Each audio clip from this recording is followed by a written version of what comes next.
Hi there, and welcome to my YouTube video. In this video I'm going to demonstrate how to work duplicate stitch as a color work technique on the right side of the fabric to create a design.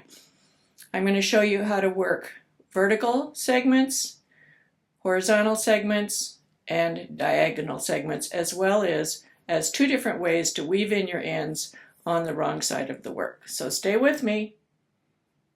Okay, so this is how you do it. I start by using Knitter's graph paper. I'll put a link down in the description below where you could find this. It's downloadable and you can print it. You can put in your stitch and your row gauge. I happen to be getting 5 stitches and 7 rows to the inch, so that's what I put in for this graph paper. And I know that I have 20 stitches wide and 30 rows, including the cast on, and so you can see my swatch fits on here perfectly. So this is a good representation of my swatch. If you use regular graph paper that is not the rectangles but has squares instead, if you draw something on there, then it'll be distorted when you go to put it on your knitting. So it's best to use Knitter's graph paper. I'm going to do my initial, so I just freehand drew an S on here. And then I'm going to go in, I'm going to decide which squares are going to be knit stitches. So it's just random. I'm just putting these, well, it's not really random, but you know what I mean. I'm choosing which squares will have a stitch in them. And you can do any pattern this way. You can make any design you want, and it's really kind of fun. I really enjoy doing this. So easy.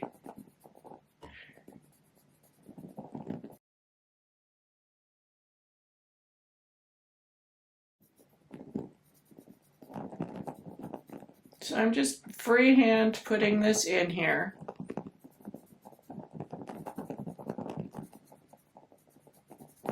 So now I've got my S. So I'm going to start stitching it.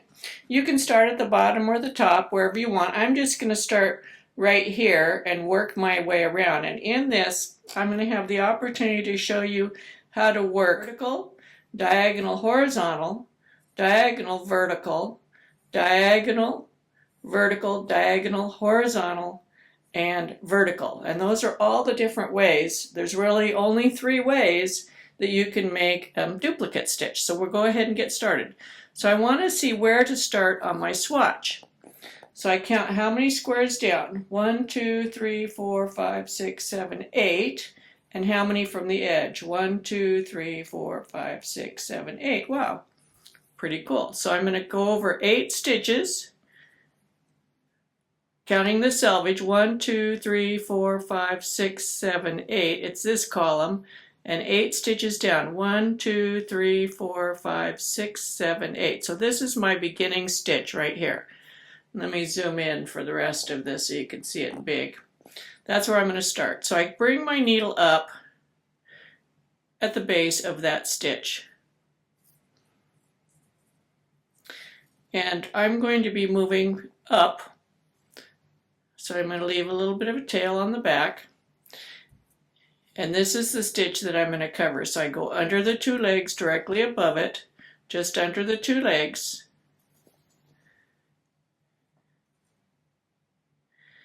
And bring my needle down. Now you want it to be the same size as the underlying stitch. So ideally you're using the same size yarn for your duplicate stitching. So you just want to cover that stitch.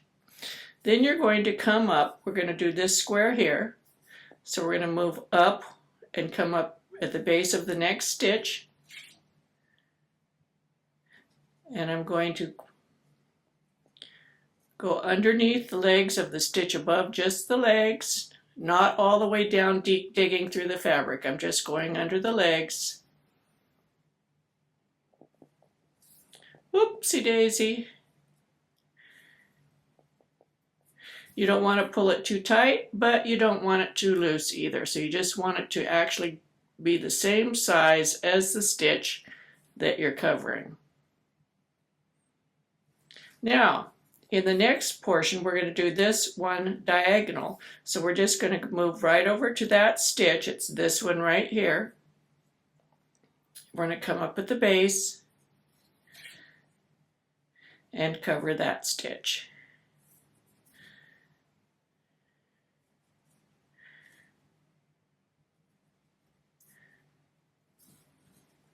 Once you get the hang of this and you're getting your tension right and everything, you can move from one stitch to the next without going to the back and back to the front. Now we're going up one stitch and we're going to be working from right to left 4 in a row. So we're going to come up here.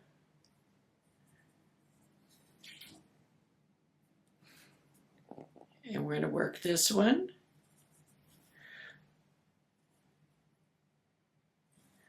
And now we're going to move to the next stitch over. We're just staying on the front of the work. We don't have to go from the back, front to the back and back to the front. And we're going to do 4 in a row, going from right to left. So my needle is going from right to left also. Do you see that? It's off by a row. Cover this stitch.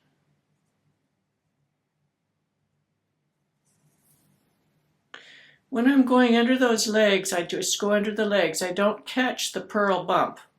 I'm not going over this purl bump on the back side. I'm just going under the legs. It makes it less bulky. Let me show you that real carefully. So when I'm going up here, I'm just going under the legs. I'm not going like this and going under the purl bump from the stitch that I'm covering. I'm just going under the legs, carefully under the legs. And now we have our 4. Now we're going to go one diagonal down. Again, we're just going to go over to that stitch, come up at the base.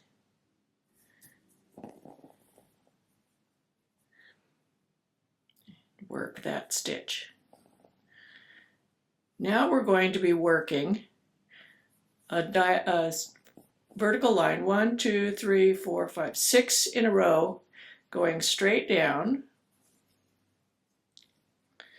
So we're going to do the same thing. We're going to be coming up at the base.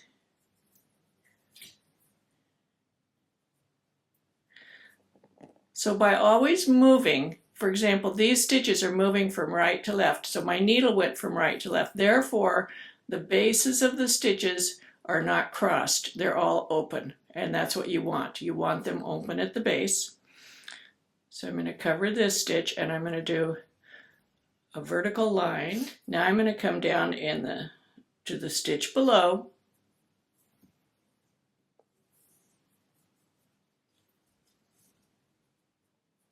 Go under these 2 legs of the stitch above, just the 2 legs.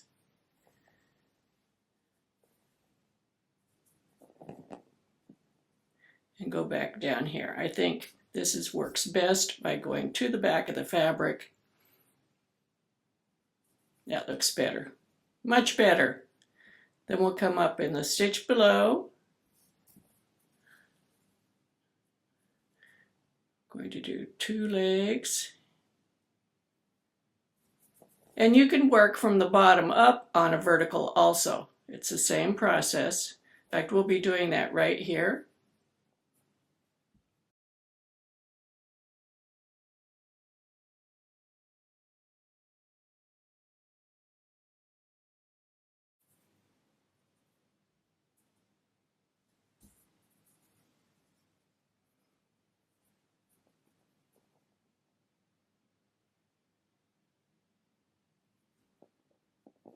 So I'm just going under that leg, under this leg. If we look at the back of the work, we should just see the lines coming down here.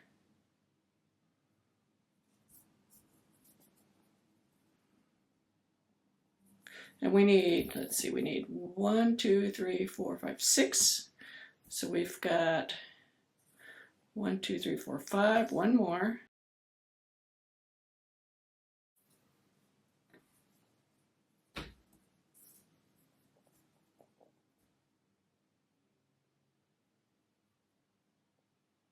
And it's good to look at the back of your work every once in a while. Okay, now we've got that vertical column done. Straighten this one up a little bit. And this one. I'm just using my tapestry needle and moving it over the yarn. Okay, so we've got that column. Now we've got 1, 2 diagonal stitches, and these are going from left to right. So this time my needles also has to go from left to right. So I'm come up in the center.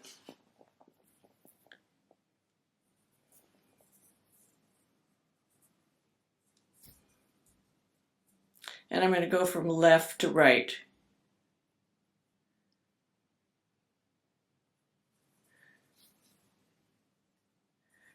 Go down into the center of that stitch.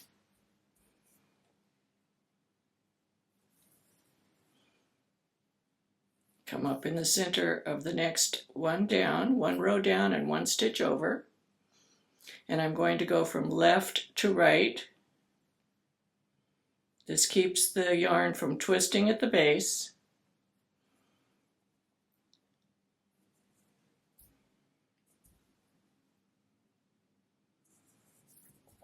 And now we're going to have 2 going from left to right, 2 in a row from left to right.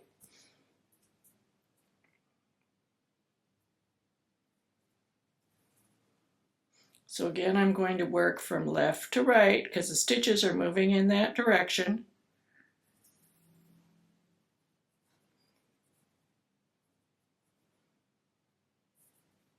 And when you're doing a horizontal, you can move on the right side of the fabric.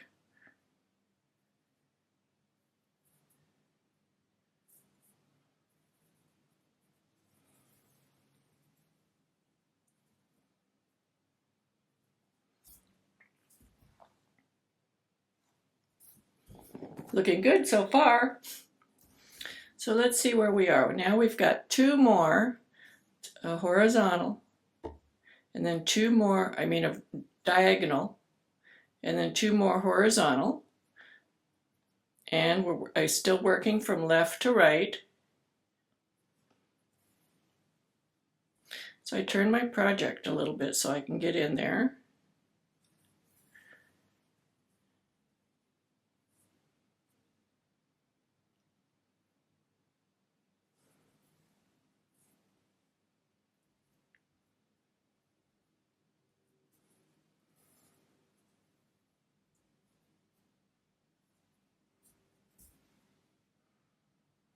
Now we've got 1 diagonal,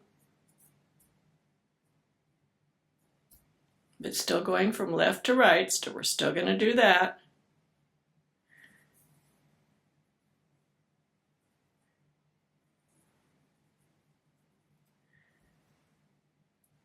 We're going to check the back.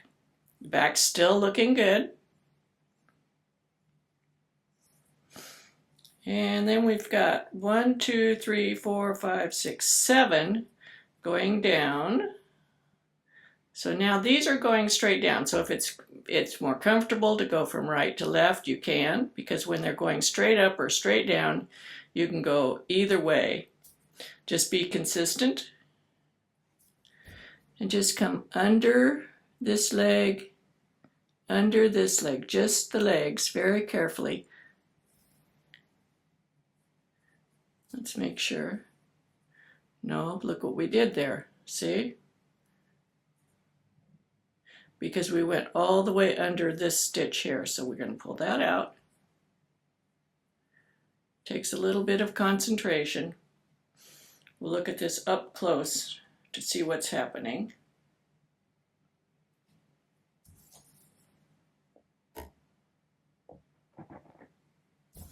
So you want to, this is the stitch we're covering right here. You just want to go under this leg and under this leg.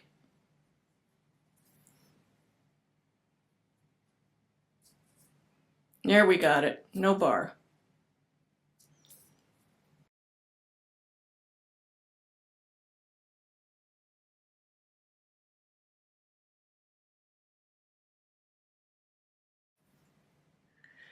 So we're going to come under this leg. We're going to come up in the middle, so we're not going under that purl bump or the green yarn from the previous stitch.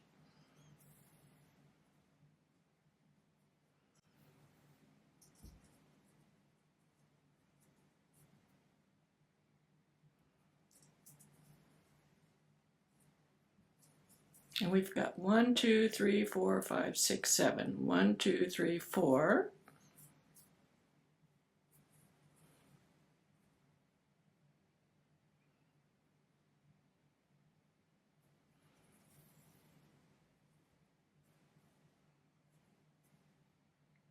Five.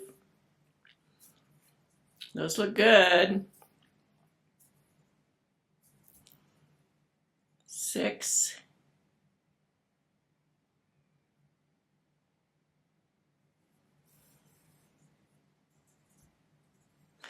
If you were working on a bigger piece, you wouldn't be catching the corners like I am. And one more. 7. Just go under these legs, carefully, just under the legs.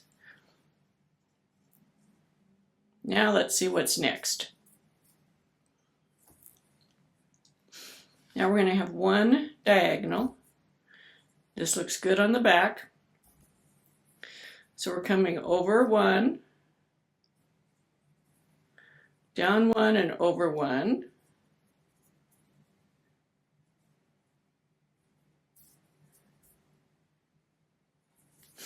Then we've got 1, 2, 3, 4, 5, 6. 1, 2, 3, 4, 5, 6 in a row on the next row down, going from right to left.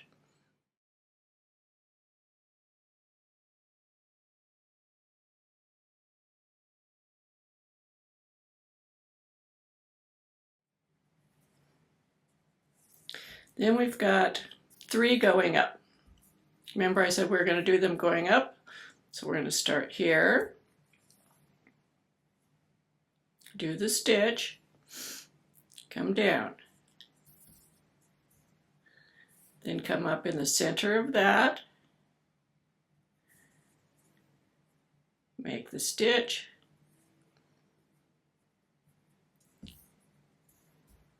and this time you don't have to worry about going under both yarns because you're only going using one. The green yarn's not up there yet.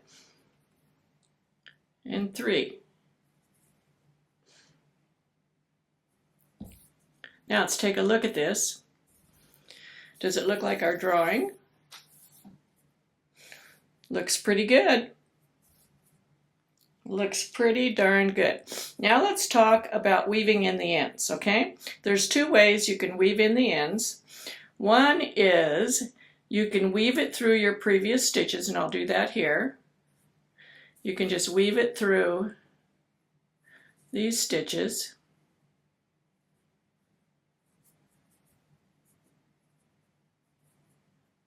Being careful to not come to the front of the work.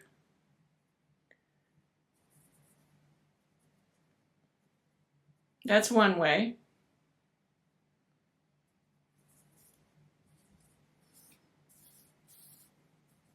Another way is you can do a couple of duplicate stitches on the back of the work. And when you do it on the back of the work, if you're very careful, it won't show to the front. So as I did on the front, I'm only going through the fronts of the stitches. On the back, I'm only going through the backs of the stitches. I'm not taking my needle all the way to the front of the work. So the green yarn should not show on the front of the work. And this is a very secure tail weave. This is how I do my general tail weaving. We've got a little peek through there, but if you're really careful to not get that yarn into the front, looks okay. So there we have the initial. Now, there are other situations. What if you had to move from here over to here and you had no stitches in between? If it's a very short distance, you can travel and have a tail, have a strand on the back like you do with stranded knitting. but you wouldn't want it long enough that your finger's going to go under and catch it. Okay, so if it's just 2 or 3 stitches, that's fine. You could just move over to the next spot and start working, being very careful to not pull this too tight here. But if it's further than that, I would start with a new strand. I would break and start with a new strand. So there you go. There's some tips and tricks on duplicate stitching for decorative color work. If you like my videos, give me a thumbs up. That always makes me feel good that you liked my video. You can share the videos with your friends and subscribe to my YouTube channel if you haven't already. Then you'll see upcoming videos that I put out. I don't put out a lot of videos, but I think the ones I do that you might enjoy. You might enjoy watching them.